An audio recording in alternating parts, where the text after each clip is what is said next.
Okay, so ganito. Meron tayong capacitor speed controller ng mga ceiling fan. So paano ba ito siya gumana? So simple lang. Meron siyang capacitor. Siyempre meron ding selector. So yung wiring diagram, ito yon.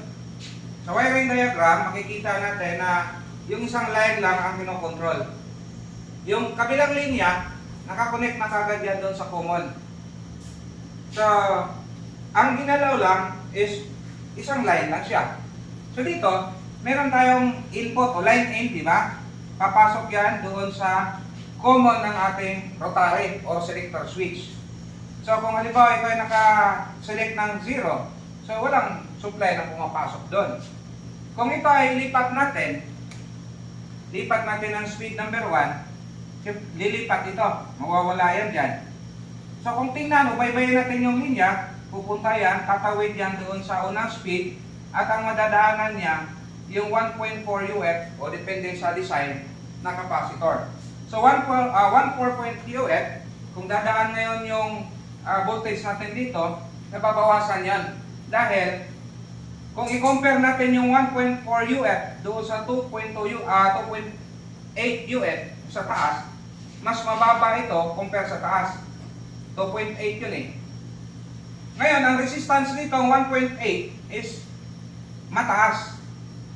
Compare doon sa 2.8 na mas medyo mababa. So, mas mahina o mahina yung voltahe na makakatuloy doon sa ating speed. So, kung mahina, syempre mahina yung supply, medyo mahina yung ating ikot. So, nasa low. Now, kung ilipat mo naman doon sa taas, syempre, tumaas na yung capacitance, bababa ngayon ng bahagya yung resistance ng capacitor. So, pag bumaba, yung kuryente o yung voltage na papasok doon ay tataas. So, pag mataas, so pupunta naman siya sa level ng mid o sa medium speed. Kasi ito low speed, medium speed o speed number 2. Ngayon, kung ilipat mo naman doon sa taas, ayan, high speed or speed number 3, wala nang pigil. Dire-diretso na. So, yung pinakamataas sa speed ay diretso na doon sa ating motor. So, iikot siya ng mas malakas. So, yan yung trabaho ng speed controller gamit ang capacitor. Yung iba naman, tulad ng asahe, ang ginagamit naman nila ay winding. So, winding yung ginagamit dyan para makontrol naman doon.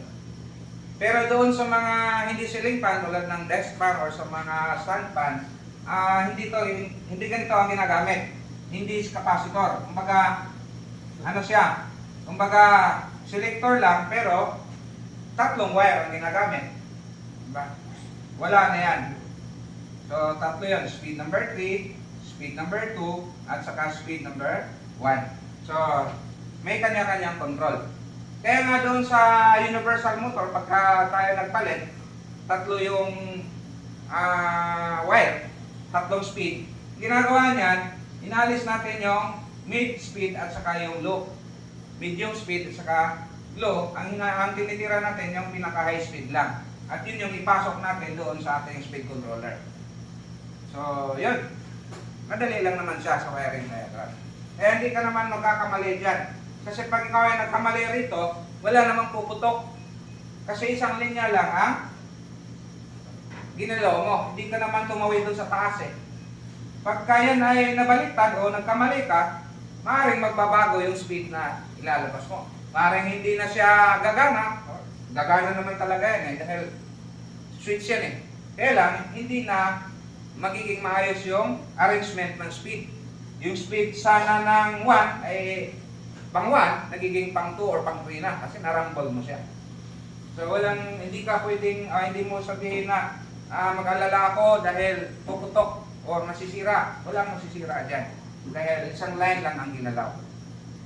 Okay? Okay. 3 minutes, no? Hindi pa yata eh.